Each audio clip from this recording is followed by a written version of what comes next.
Hello दोस्तों, आप सभी कैसे हैं। आई होप आप सभी स्वस्थ होंगे, सुरक्षित होंगे और होना भी चाहिए। दोस्तों, आप सभी का स्वागत है आपके अपने यूट्यूब चैनल हेल्पिंग प्रेगनेंसी लता में। दोस्तों, आज हम बात करते हैं कि डिलीवरी के बाद हमें किन चीज़ों का ध्यान रखना चाहिए और क्यों रखना चाहिए। अगर हम इन चीज़ों का ध्यान नहीं रखते तो हमें क्या प्रॉब्लम हो सकती है, आज हम इस टॉपिक पर बात करेंगे। तो दोस्तों, अगर आपकी डिलीवरी हो चुकी है, डिलीवरी आपकी किसी भी सीज़न में होती है, सर्दी हो, गर्मी हो, बारिश हो, कोई फ़र्क नहीं पड़ता। आपकी नॉर्मल है या सिजेरियन है, उससे भी कोई फ़र्क नहीं पड़ता। आपको इन चीज़ों को फॉलो करना ही करना है और 6 मंथ तक तो आप बिल्कुल भी करिए, बिल्कुल भी लापरवाही मत करिए, क्योंकि आपके शरीर का सवाल है।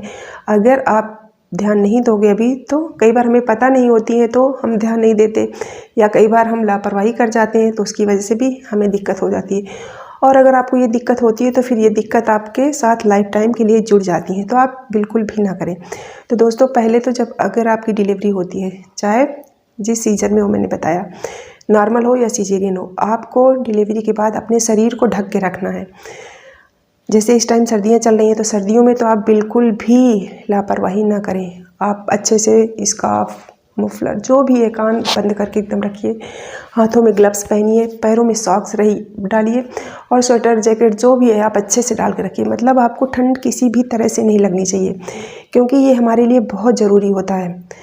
इसके बाद अगर आपकी गर्मियाँ हैं तब भी आप सर को ढक के रख सकते हैं, कपड़े वगैरह अच्छे से फुल पहन सकते हैं। और आपको एसी और कूलर में नहीं रहना होता है। अगर गर्मियां हैं भी तब भी आप फ़ैन चला सकते हो स्लो स्लो, कि आपको गर्मी भी ना लगे और आपको नुकसान भी ना हो, तो आप फ़ैन चला सकते हो। पर आपको सर्दी नहीं लगनी चाहिए दोस्तों, क्योंकि आपने देखा होगा कि जब डिलीवरी होती है उसके बाद हमारे शरीर को गर्माहट की ज़रूरत होती है, और उस टाइम हमें गर्म चीज़ें ही खिलाई भी जाती हैं, जिससे कि हमारी बॉडी को गर्माहट मिले और हमारी बॉडी सही रहे। और अगर आप ये सब करते हो तो उससे आपको दिक्कत क्या हो सकती है।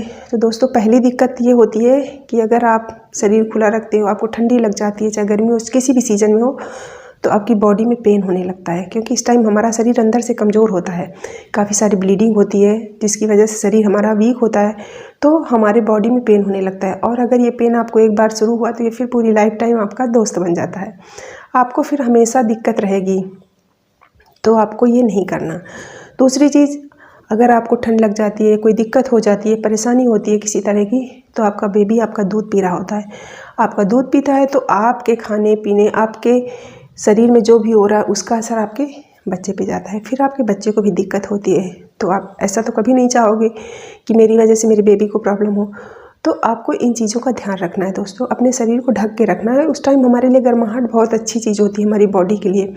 और ये जो सब तरीके बताए गए हैं, बनाए गए हैं कि डिलीवरी के टाइम क्या खाना है, कैसे रहना है, क्या करना है, तो सब इसीलिए बनाए गए हैं ताकि महिला सुरक्षित रहे, उसे कोई दिक्कत ना हो। दूसरी दिक्कत क्या होती है दोस्तों, कई बार हम घर पे अकेले होते हैं, हमें कुछ ऐसे काम करने पड़ जाते हैं कि हम कई बार भारी सामान उठा लेते हैं, या अचानक से दौड़ना पड़ जाए, किसी भी चीज़ को लेके हो सकता है कि, तो हम जानबूझ के नहीं करते, पर कई बार ऐसे होता है ना, जब कोई चीज़ अचानक होती है तो हमसे हो जाता है कि हम दौड़ गए या ज़्यादा तेज़ भाग लिए। तो आपको ये भी नहीं करना, या भारी सामान उठा लिया, ये भी नहीं करना दोस्तों, क्योंकि ये तो आपके लिए बहुत ज़्यादा डेंजरस हो जाता है कई बार। अगर नहीं हुआ या नहीं होता तो अच्छी बात है, लेकिन अगर हो गया तो बहुत प्रॉब्लम होती है, और बहुत से लोगों को हो भी जाता है और बहुत से लोगों को नहीं भी होता।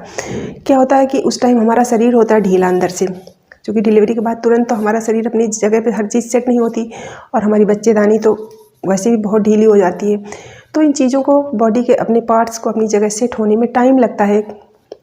2 4 6 दिन 10 दिन में नहीं हो जाते, तो उनको सेट होने में टाइम लगता है। और अगर उस टाइम हम लापरवाही बरत दिए तो फिर वो चीज़ें हमारे लिए दिक्कत करती। जैसे कि अगर आपने भारी उठा लिया या दौड़ लिए, तो उससे क्या होता है ना दोस्तों, कई बार जो आपकी बच्चेदानी होती है वो बाहर आने लगती है।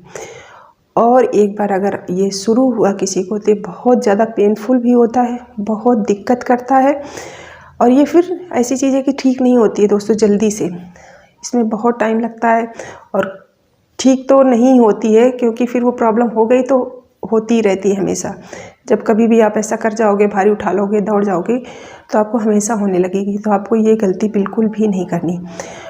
और दोस्तों, अगर ये आपका सेकंड बेबी है तो कोई बात नहीं, अगर फर्स्ट बेबी है, फिर आप दोबारा जब कंसीव करोगे, फिर जब दोबारा आपकी प्रेगनेंसी होगी, तब ये आपको बहुत ज़्यादा दिक्कत करेगी प्रेगनेंसी में। तो इसलिए आप इस तरह की लापरवाही बिल्कुल भी ना करें जिससे कि आपको लाइफ टाइम किसी तरह की परेशानी हो। और आप सुरक्षित रहिए, आप अपने बच्चों को भी सुरक्षित रखिए, क्योंकि जब आप ठीक रहोगे तो आप अपने बच्चे का ध्यान रख पाओगे ना। तो इसलिए दोस्तों आपको डिलीवरी के बाद 6 महीने तक, कम से कम 6 महीने तक आपको इस तरह अपना ध्यान रखना है। आपको इस तरह की कोई गलती नहीं करनी जिससे कि आपको दिक्कत हो, क्योंकि कुछ चीज़ें होती हैं कि दिक्कत हुई तो ठीक हो जाती हैं, बट कुछ चीज़ें ऐसी होती हैं कि वो चीज़ें हमारे साथ हमेशा के लिए जुड़ जाती हैं। जैसे बहुत से लोगों को आपने सुना होगा कहते हुए कि पहले तो मुझे इस तरह की कोई दिक्कत नहीं होती थी, लेकिन जब से मेरा बेबी हुआ तब से मुझे इस तरह की प्रॉब्लम्स होने लगी। तो यही होता है, क्योंकि हमें पता नहीं चल पाता कई बार कि ऐसा क्यों हो गया, लेकिन हमसे कोई ना कोई गलती या लापरवाही हो जाती है जिसकी वजह से वो चीज़ें हमारे साथ जुड़ जाती हैं। तो प्लीज़ आप लोग अपना ध्यान रखिए और इस तरह से कोई गलती मत करना जिससे कि आपको प्रॉब्लम हो। थैंक यू दोस्तों।